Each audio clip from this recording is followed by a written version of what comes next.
Pessoal, vamos falar sobre a situação na Ucrânia, as alterações que teve aí na linha de frente de ontem para hoje, mas vamos falar principalmente sobre as muitas explosões. A noite ontem foi quente, tá? Teve explosão na Crimeia, teve explosão na Rússia, em dois lugares da Rússia diferentes, em Kursk e Belgorod. Enfim, tem um monte de coisa para falar e tem também o encontro do Erdogan com o Guterres da ONU e o Zelensky, que também tem algumas informações importantes para a gente falar sobre isso aqui, né? Obrigado aí pela sua audiência, né? Pois bem, vamos começar então dando uma revisada aqui na linha de frente muito rápida, porque não tem muita novidade e a gente tem muito o que falar hoje. Então, de novo, realmente não teve nenhuma grande novidade. Mais uma vez, os russos estão tentando retomar a iniciativa nessa região aqui de Izium. Lembra, os russos já tinham tomado toda essa área que está essas bolinhas vermelhas, que isso tudo aqui já estava na mão dos russos. Borodchny aqui, essa cidade Dovenk, tudo isso aqui já estava na mão dos russos, só que os ucranianos fizeram uma contraofensiva, retomaram isso tudo. E agora os russos estão tentando retomar a iniciativa aqui, mas não conseguiram avançar nada. Estão atacando, mas não estão conseguindo avançar. E o mesmo pode ser dito aqui da região de Bakhmut, que é novamente onde está o principal esforço russo de avanço, é nessa região aqui de Bakhmut. Mas eles mais uma vez tentaram avançar muita coisa, mas não houve nada significativo de ontem para hoje por aqui, né? Aparentemente teve também alguma coisa aqui no norte, perto de Siversk, mas também não tem nenhuma novidade nisso daqui. No resto da linha de frente, novamente, não temos nada de novo. Não houve avanços aqui também em Pisk, que é outra região que eles têm de tempos em tempos tentado avançar. Houve bombardeio muito forte em Avdiivka, tá? Avdiivka sofreu bombardeios muito fortes ontem. Mas fora disso também não teve nenhuma modificação na linha de frente, inclusive aqui em Kherson, continuamos na mesma situação por aqui. Mas aí vamos então ver as grandes explosões, porque a Ucrânia ontem, seja com HIMARS, seja com as tropas de elite dela, de sabotagem, coisa e tal, conseguiram atingir vários depósitos de munição russos lá na Rússia. Então, quer dizer, vamos primeiro dar uma olhada aqui, ó. Tem a primeira notícia diferente que teve aqui. O pessoal lá na ponte de Kerch, que é a ponte da Crimeia, eles observaram explosões, teve explosões na ponte da Crimeia. O pessoal já ficou animado, né? Caramba, vamos destruir a ponte da Crimeia. Bom, a Rússia falou que, na verdade, foi um mau funcionamento de um sistema antiaéreo dela, ou seja, um míssil, um S-400 lá do sistema antiaéreo que eles usam, que é o mais avançado que a Rússia tem, que ela mantém vários desses sistemas antimísseis na região ali da ponte da Crimeia, justamente porque está com muito medo dos ucranianos.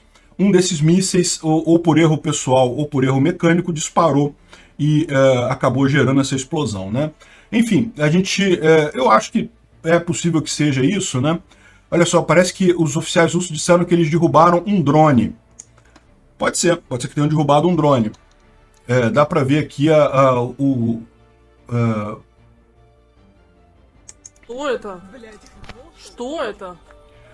Realmente teve uma explosão no ar aqui. Pode ser que tenham derrubado um drone, mas certamente não foi um ataque propriamente dito à ponte ainda. Certamente ou isso, ou destruíram um drone, ou então foi mau funcionamento mesmo do S-400, enfim. Bom, houve também a suspeita de explosão na Crimeia, na base aérea de Belbek.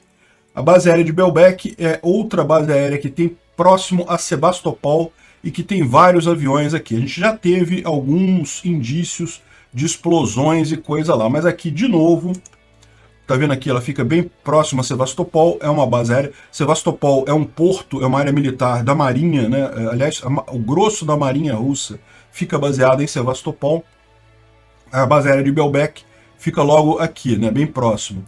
E houve algumas explosões, só tem o som, não tem a imagem, mas novamente o que a Rússia diz é que ela atingiu um drone que estava sobrevoando a instalação. Pode ser isso, pode ser mau funcionamento da defesa aérea, mostra que os russos estão apavorados com essa possibilidade de ataque ucraniano nessa região da Crimeia, né? Então, duas coisas aqui na Crimeia que, na verdade, não foram nada significativo, foi só drone talvez, né? Mas indica que está havendo movimentação por aí e que os russos estão apavorados. Mas não foi só isso não. Teve mais esse incêndio aqui na Crimeia grande, que foi visto ontem. Agora, o que estão falando é o seguinte, essa área onde foi esse incêndio é essa área mais ou menos aqui, ó. é uma área por aqui na Crimeia e que não tem muita coisa, assim, não tem nada de significativo do ponto de vista militar. Então, muito provavelmente, esse incêndio aqui foi algum incêndio mesmo, algum campo pegando fogo, alguma coisa desse tipo. Pelo menos a gente não tem informação ainda se isso daí teria sido alguma explosão de fato, depósito de munição, alguma coisa assim, ou se foi meramente um acidente lá em algum lugar e gerou esse fogo aqui na Crimeia. De qualquer forma, teve um grande incêndio aqui na Crimeia, na região norte da Crimeia, ali próximo ao sul da Ucrânia, né? Bom, tivemos esse grande ataque aqui no Oblast de Luhansk, provavelmente um depósito de munição, provavelmente HIMARS aqui, porque está a 35 km da linha de frente, e certamente o HIMARS não está bem aqui na linha de frente, né? Deve estar mais para trás um pouquinho. Foi uma explosão grande, provavelmente um depósito de munição naquela região. Fica aqui, ó, próximo a Luhansk, aqui no Oblast de Luhansk, mais ao norte. E tem um vídeo disso também, Kadivka, a cidade de Kadivka, aqui próximo a Luhansk. Tem um vídeo também que está aqui, ó, que mostra essa explosão, mas não mostra muita coisa, mostra só que foi realmente uma explosão grande, provavelmente um depósito de munição nessa região, né? Aqui é uma explosão que teve em Stary Oskol, que é uma base russa que fica dentro da Rússia, aqui próximo a Kursk, tá vendo? Teoricamente, se foi um ataque aéreo, teria que sair aqui de Kharkiv, mas é pouco provável que seja um míssil ucraniano, porque, de novo, a distância é de 160 quilômetros até essa base aérea aqui.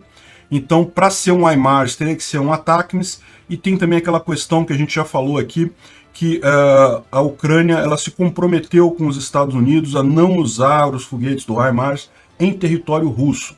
Então, nesse caso aqui, se ela usar o HIMARS, se for comprovado isso, ela pode ter retaliação americana. Os americanos podem não fornecer mais foguetes. Eu não acredito que os ucranianos fariam isso. O que é mais provável é que tenha sido, de fato, uma ação de sabotagem, né? Porque sabotagem, no final das contas, é perfeitamente possível. Tá vendo essa pistazinha de pouso que tem aqui, próximo dessa cidade aqui, aqui na Ucrânia, né? Kursk fica aqui em cima, Kursk é mais longe aqui, mas aqui, isso aqui tudo é o Oblast de Kursk, mais aqui para cima, e ele atingiu essa base aérea que tem ali, né? Tá vendo? É uma explosão bem significativa aqui. E teve também a outra explosão, que é na região de Belgorod, que foi um grande depósito de munição em Timuvko, que é mais ao sul um pouquinho daquele outro ponto. Se você olhar aqui, aquele outro ponto é mais aqui para cima, esse aqui é mais próximo aqui para baixo, também a distância é 90 km. Aqui, em tese, seria possível usar o HIMARS para fazer esse ataque, mas como eu disse, muito pouco provável que a Ucrânia iria comprar uma briga com os Estados Unidos por causa de um depósito de munição. É muito mais provável que eles tenham mandado os sabotadores lá para fazer esse tipo de coisa, né? E conseguiram, foi uma explosão realmente violenta essa de Belgorod, dá para ver aqui, tem uns vídeos aqui realmente violentos. E você vê que as primeiras imagens da explosão começam na parte da tarde, né? Então na parte da tarde você tem a explosão e coisa e tal, alto da noite ainda estava pegando fogo o depósito, ainda tinha explosão, impressionante, realmente muito grande essa explosão, tá vendo? Essa aqui foi o primeiro vídeo da explosão na região de Timonovo, ali no Oblast de Belgorod. Então explodiu de tarde, só que tem aqui o local que parece que é uma área também que está sendo usada pelos russos. E aí você vê aqui até durante a noite aqui está ainda explodindo o negócio. Parece que os russos evacuaram vilarejos próximos. Esse depósito deve ser um depósito muito grande mesmo. Muito provavelmente um dos depósitos que abastecia a tropa russa lá na Ucrânia. Então realmente isso daí deve dar uma grande vantagem estratégica, deve ajudar bastante a Ucrânia no sentido de que dificulta a logística russa, fica mais difícil os russos levarem a munição lá para frente de batalha, né? Dá para ver um monte de caminhão aqui da polícia e coisa e tal, justamente porque eles evacuaram várias cidadezinhas, vários vilarejos próximos disso daqui, porque deve ter ficado explodindo por um bom tempo, né? Isso daqui é o FIRMS da NASA, sabe aquele satélite da NASA que mostra locais de explosão, né, que tem fogo, É o mesmo satélite que fala sobre queimadas na Amazônia e coisa e tal, e identificou aqui, ó, vários, entre aspas, focos de incêndio, que na verdade é essas munições aí pegando fogo em vários lugares, né? Tem mais um monte de imagem aqui, um monte de vídeo disso, realmente impressionante o tamanho da explosão, né? Devia ser um depósito muito grande esse lá em Belgorod para essa explosão toda aí. Mais um vídeo aqui, e o pessoal falando que é hora do HIMARS e coisa e tal, né? Mas é aquele negócio, a gente sabe que não deve ter sido o HIMARS. O mais provável é que tenha sido justamente a sabotagem lá dos ucranianos. E não parou aí, teve também em Nova Kakhovka mais explosões. Olha só, já é o terceiro dia que a gente fala que durante a noite teve explosões na represa lá em Nova Kakhovka. E a gente não tem ainda imagem dos danos, porque lembra, essas imagens só aparecem quando alguém consegue gravar. A gente não tem, nem sempre a gente tem a imagem do que aconteceu nisso daí, né? Vai depender de algum ucraniano gravar e botar num canal de Telegram, ou algum russo gravar e botar no canal de Telegram também, dá pra gente ver. Mas como a gente não tem essas imagens, mas pela terceira noite houve ataque em Nova Kakhovka. O pessoal falou 10 explosões separadas. Meia hora atrás, mas isso aqui já está há bastante tempo atrás, então foi ontem, tá? Ontem essa explosão em Nova Kakhovka, né? Imprensa russa, ela confirma que houve novos danos em Nova Kakhovka, então e está fechada para movimento civil no momento, a ponte lá em Nova Kakhovka, né? Então é mais aquela ideia dos ucranianos de separar totalmente os russos que estão na margem direita do Dnipro, né, que estão na margem norte-oeste do Dnipro. Então teve mais ataque em Nova Kakhovka. Assim que tiver a imagem dos danos causados por esses ataques, evidentemente eu vou mostrar aqui, que como eu disse, nem sempre a gente tem isso imediatamente, né? Outro caso que teve foi em Belovsky, que é um distrito de Kursk também. Novamente a gente está falando aqui em território russo, mas nesse caso aqui foi um guarda de fronteira. Então diz a reportagem que um drone jogou 5 bombas no distrito de Kursk e um guarda de fronteira foi ferido em função disso. Então foi bem na fronteira da Ucrânia com a Rússia, isso daqui, né? Bom, e aqui é uma coisa muito curiosa isso daqui. Tá vendo essa imagem aqui, ó? Isso aqui é uma imagem de um treinamento de drone. O pessoal estava ensinando, um estava ensinando o outro ali a operar o drone, como é que faz para operar o drone e tal, e estavam fazendo isso, olha que lindo, na base russa, com os caminhões escritos Z aqui, olha só que coisa bacana, cheio de caminhãozinho Z, os armazéns de munição aqui, né? Isso aqui é Mykolaiv, na região de Mykolaiv, vou mostrar para vocês onde é que é depois. Tá vendo ali? O rapaz estava ensinando o outro a pilotar o drone, coisa e tal. E esse drone, com essa filmagem, foi abatido pelos ucranianos. Isso daqui é relativamente próximo da fronteira. Então, os ucranianos conseguiram derrubar esse drone. E aí dentro do drone, o cartão de memória do drone estava com essa filmagem aí, que estava o cara ensinando o outro cara aí como é que faz para... O Vladimir estava ensinando pro Vladimir como é que faz para operar o drone, e daí a imagem estava lá mostrando tudo aqui, coisa e tal, e estava tudo com a informação georreferenciada. Então veio aqui a reportagem no Kyiv Post que os ucranianos destruíram um grande complexo de munição na região de Mykolaiv. A cidade de Mykolaiv fica aqui, mas o Oblast de Mykolaiv é maior, tá vendo? E aqui tem uma parte dele, uma parte pequena, é verdade, que está nas mãos dos russos. Uma parte pequena do Oblast de Mykolaiv está na mão dos russos. Eu não sei exatamente onde é essa cidade aí, mas deve ter sido em algum ponto desses que está em controle dos russos. E daí os ucranianos, vendo onde é que estava o depósito de munição, com a filmagem, tudo bonitinho, foram lá e destruíram o complexo inteiro. Inclusive parece que tinha uma série de satélites, um complexo de comunicação via satélite e mais um monte de coisa que aconteceu nisso daí, que foram destruídos por conta de mais esse descuido russo, né? Aliás, vale uma observação, né? Ontem a gente publicou a foto dizendo que o pessoal acabou publicando a foto com geolocalização e coisa e tal, e isso... não devia se fazer propaganda disso, porque deixa o russo errar mais tempo e coisa e tal, mas a verdade é a seguinte: aquela foto saiu justamente num Telegram russo, ou seja, os russos próprios perceberam que houve um problema, ou seja, eles avisaram, olha só, essa foto está com geolocalização, isso causa problema, eles mesmos já tinham se tocado do erro, então não faz diferença a gente divulgar aqui, da mesma forma como isso daqui, né? É ilusão achar que o pessoal não sabe o que fazer, é que muitas vezes eles acontecem descuidos, né? Essa é a grande questão. Então, mais um grande depósito, a gente não tem imagens dessa destruição desse depósito, mas deve ter sido uma destruição significativa aqui, né? Olha, isso aqui é uma imagem interessante, porque é uma coisa difícil de você ver na prática, né? Tá vendo isso daqui? Talvez não... Olha só. Isso é o que eles chamam de dogfight. Olha os aviões ucranianos aqui, o míssil logo atrás dele, tá vendo?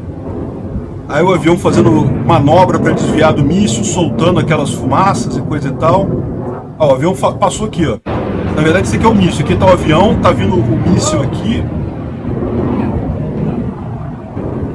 Ele desvia do míssil, tá vendo? Solta aquela coisa. Ou seja, coisa de filme do Tom Cruise mesmo lá, do Maverick lá. O que eles chamam de dogfight, né? Tá vendo aqui? O avião desviando dos mísseis, os mísseis foram para cá, o avião para cá. Ou pelo menos é isso que eu entendi. Confesso que não dá para saber exatamente. Deve ser isso, porque o avião continua aqui, ó. Escapou dessa. Então parece que foi bacana. Isso foi na cidade de Pokrovsk, fica lá no Donbás, que o pessoal observou isso daqui. E realmente é interessante ver esse tipo de coisa. Não é todo dia que você consegue presenciar esse tipo de desvio, né? Os aviões desviando de míssil, coisa e tal. Bom, aqui o Instituto para Estudo da Guerra está falando sobre o caso das explosões na Crimeia, que teve aquelas explosões grandes aí há poucos dias atrás, e ontem teve esse monte de explosãozinha que não chegou a causar nenhum dano, mas você pode perceber que os ucranianos estão fechando o cerco ali, estão chegando perto. O drone na ponte da Crimeia, pode ser que ele estivesse lá tirando umas fotos, vendo como é que está a situação, fazendo até um teste para ver até onde vai a capacidade do sistema antiaéreo russo, né? Esse tipo de coisa ajuda os ucranianos a terem uma noção de como é que funciona o sistema antiaéreo ali. Se eles pretendem fazer um ataque, é importante eles saberem como é que funciona o sistema antiaéreo. Então eles estão falando aqui que os russos estão cada vez mais preocupados com essa situação lá na Crimeia, né? Existe uma outra notícia também que eu peguei ontem, mas eu não consegui colocar aqui, que é a notícia de que o governador que foi colocado, o governador da Crimeia, designado pelos russos, mandou a família dele toda para a Rússia. Ou seja, ele continua lá na Crimeia, mas a família dele toda foi para a Rússia, para você ver o nível de preocupação que o pessoal está. Eles estão imaginando realmente a Crimeia, que até aqui era um lugar que os russos entendiam como seguro, eles estão começando agora a perceber que está na zona de guerra. É meramente uma área da Ucrânia ocupada temporariamente pelos russos, né? Enfim, isso é interessante. Agora, a outra coisa que fala aqui o Instituto para Estudo da Guerra é a operação de false flag que os russos farão hoje, tudo indica que será hoje, na usina de Zaporizhia, em Enerhodar, aquela usina nuclear que tem ali na região. A gente falou para vocês sobre isso ontem, né? Essa usina ela foi capturada pelos russos logo no início da guerra, e os russos estão ameaçando explodir a usina. Isso é uma das muitas táticas russas para forçar um acordo de paz, né? Então, por exemplo, aqui está mostrando como é que está a situação lá na usina, e os russos disseram para... Olha só, o que acontece? A usina ela é ucraniana, né? Então ela tinha vários funcionários ucranianos lá. A maior parte deles continua sendo mantida praticamente cativa lá, obrigada a trabalhar na usina naquela região. Só que além disso, a Rússia trouxe da Rússia alguns especialistas nucleares para ajudar a dirigir a usina, até para saber se os funcionários ucranianos estavam fazendo o serviço correto, esse tipo de coisa, né? Realmente escravidão praticamente o que está acontecendo lá, um absurdo. Enfim, então nessa usina, nesse momento, tem funcionários russos e tem funcionários ucranianos. E os russos falaram para nenhum funcionário russo ir na usina hoje. Então só vão os funcionários ucranianos trabalhar na usina hoje. E o que eles imaginam é que eles vão fazer... Tem duas possibilidades aí. Possibilidade 1, eles vão fazer uma false flag e vão tentar atacar a usina para culpar os ucranianos por isso. Como eu disse para vocês, eles podem fazer um ataque? Podem. Podem fazer um ataque que vai destruir um reator e realmente causar uma nuvem de material radioativo? Eu acho pouco provável eles fazerem isso, porque no final das contas essa nuvem poderia chegar até na própria Rússia.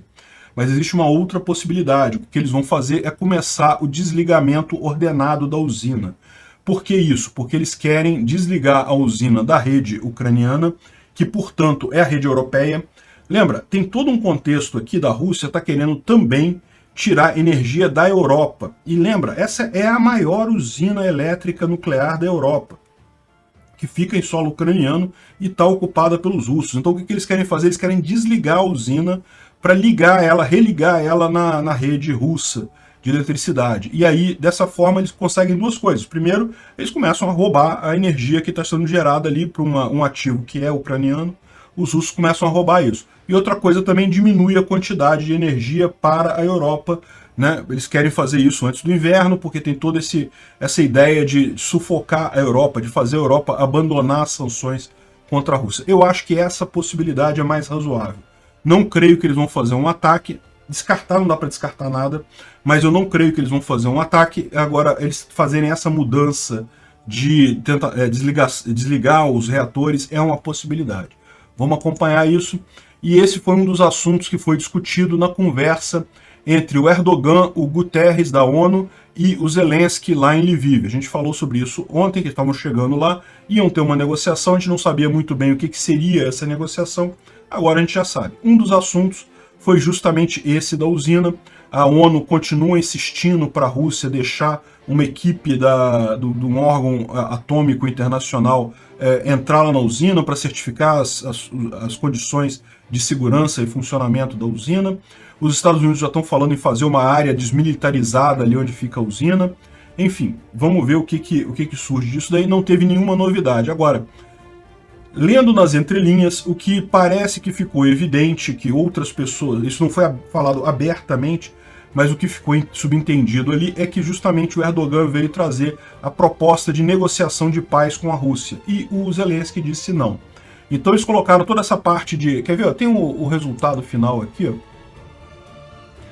Falaram sobre a usina foi o papo principal, mas se você reparar o resultado final da reunião, que foi esse daqui, ó, o statement, né, a declaração do secretário-geral da ONU, Guterres, após o encontro com o Zelensky, né? Que vão evitar ameaças de segurança na usina nuclear de Zaporizhia. O senso comum deve prevalecer nessa situação. E um monte de coisa aqui, mas não fala nada de significativo, né? Então o que se conclui disso daqui? Que realmente havia um assunto subjacente, que é aquilo que eu já falei para vocês.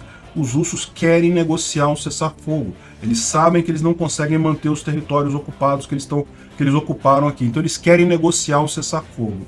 O Zelensky falou que não vai aceitar isso. A opinião pública da Ucrânia também não vai aceitar esse tipo de coisa. Dá para negociar alguma coisa com os russos? Dá. Depois que os russos saírem totalmente de dentro do território da Ucrânia, inclusive da Crimeia e do Donbás, dá para negociar a prestação do pagamento das indenizações que a Rússia deve à Ucrânia. É isso que dá para negociar. O resto não tem o que negociar. Então, parece que foi isso que foi frustrado. O discurso do Zelensky foi muito nessa linha, falando, olha só, não vai ter acordo de paz enquanto tiver soldado russo na Ucrânia. É para sair todos. Enfim, isso parece que frustrou meio que o Erdogan e o Guterres. O Erdogan deu uma declaração dizendo que a Turquia está do lado da Ucrânia e coisa e tal, mas a gente sabe que o Erdogan ele tem ali uma passagem, tanto que ele está indo agora na Rússia para falar com o Putin. Segundo a notícia, ele vai conversar sobre a usina nuclear de Zaporizhia, mas na verdade, pela conversa subjacente que a gente tem lá, parece que ele vai comunicar ao Putin realmente que, olha só, o Zelensky não vai negociar nada não. Dá seu jeito aí, se vira aí malandro para desfazer a merda que você fez, né? Enfim, além disso, teve uma outra coisa que saiu dessa reunião, e eu, sinceramente, eu não fico satisfeito com isso. O Brasil foi apontado como chefe da delegação que vai fazer a investigação do caso da prisão de Olenivka. A gente falou sobre esse caso algumas semanas atrás. É aquela prisão que fica ali em Donetsk, para onde tinham sido levados muitos prisioneiros de guerra do Donbás, e foi atingida uma ala dela, um pedaço dela foi atingido por alguma coisa, e morreram muitos prisioneiros de guerra, muitos ucranianos que eram prisioneiros de guerra dos russos. Então você sabe, pela Convenção de Geneva, o país que tem o prisioneiro de guerra é responsável pela segurança deles. E aí os russos estão dizendo que os ucranianos mandaram um HIMARS ali, o que não faz sentido nenhum. Por que os ucranianos mandariam um HIMARS numa prisão? Todo mundo sabe, e não é uma prisão que seja nova, não. Essa prisão de Olenivka já é prisão para prisioneiros de guerra desde 2014, desde o conflito de 2014. Então os ucranianos sabem que ali tem soldados ucranianos sendo mantidos ali, prisioneiros de guerra ucranianos ali. Não tem lógica nenhuma. Além disso, tem um monte de evidência de que não foi isso, não foi míssil externo, foi uma explosão de dentro para fora. A suspeita mais provável é que os russos tenham colocado uma bomba, fechado a porta e deixado explodir lá dentro, e acabaram matando os soldados ucranianos, e provavelmente fizeram isso para esconder o crime de guerra de tortura. Ou seja, esses prisioneiros que estavam ali devem ter sido torturados, então eles estavam com medo disso acabar gerando problema para eles, foram lá e mataram eles para evitar um eventual problema, né? Enfim, esse caso, aí tá com essa questão, tá essa briga de narrativa. É óbvio que os russos estão mentindo, se os russos estão falando, eles estão mentindo, mas tá essa briga de narrativa que os russos falam que foram os ucranianos que fizeram, e a ONU quer mandar uma delegação para investigar esse caso e chegar a uma conclusão, e infelizmente nomeou o Brasil como chefe dessa delegação. Eu temo nisso porque eu venho insistindo desde o início dessa guerra. O Brasil está infestado de ativo russo. O governo brasileiro deve ter muita gente ganhando, recebendo dinheiro dos russos. Eu não duvido, não. É ativo russo mesmo, é espião russo mesmo. Então, eu espero que a pessoa que vá, ou que o grupo brasileiro que vá, seja um bom grupo, mas dadas as decisões, não é só do Bolsonaro, não, tá? É da alta cúpula do Exército, né, nessa guerra. Eu, infelizmente, fico muito receoso sobre isso, né? Em todo caso, vamos ver como é que vai ser. Eles ainda estão trabalhando para obter o acesso a essa região lá em Olenivka, então isso não é alguma coisa para logo, ainda vai demorar algum tempo, mas é isso que vai ser, é isso que vai acontecer. A delegação brasileira que vai investigar para ver os indícios lá, né? E, enfim, eu temo pelo resultado, pela real isenção desse pessoal. Bom, a gente viu uma explosão enorme de um depósito de munição ali em Belgorod, provavelmente um depósito muito grande, e aí sempre fica aquela pergunta, será que a Rússia vai acabar a munição da Rússia? Finalmente vamos acabar com a munição da Rússia? E a resposta é não, provavelmente não. A Rússia tem uma quantidade muito grande de cartuchos, de munições, de obuses desde a Segunda Guerra. A Rússia está com poucos mísseis inteligentes, aqueles mísseis guiados, isso ela tem relativamente poucos. Por quê? Porque isso é uma coisa mais moderna, então não deu tempo dela ter essa quantidade toda. Agora, a artilharia, obus, né, munição de artilharia, ela tem praticamente infinitos depósitos disso. O pessoal fez uma estimativa aqui, considerando o gasto de munição e coisa e tal, quanto é que daria, eles estimam que, assim, por baixo, se você pegar o pior caso para a Rússia, eles teriam um ano ainda de guerra nesse ritmo, de jogar muita munição, de gastar muita munição nisso daí, né? Então, não esperem que isso vá acabar com a munição, mas isso não quer dizer que esses depósitos explodidos não façam diferença, ao contrário, fazem. Por quê? Porque obrigam a Rússia a trazer munição cada vez mais de longe, a logística fica cada vez mais complicada, cada vez mais lenta, e daí esse é um dos motivos pelos quais eles não têm conseguido avançar nas últimas semanas, né? Obrigado por assistir o vídeo até o final. Além de curtir, compartilhar e se inscrever no canal, considere se tornar patrocinador com valores a partir de R$ 1,99. Clique no botão Seja Membro abaixo para saber as condições e vantagens de patrocinar o canal. Mais informações sobre o nosso projeto, visite nossos sites indicados na tela.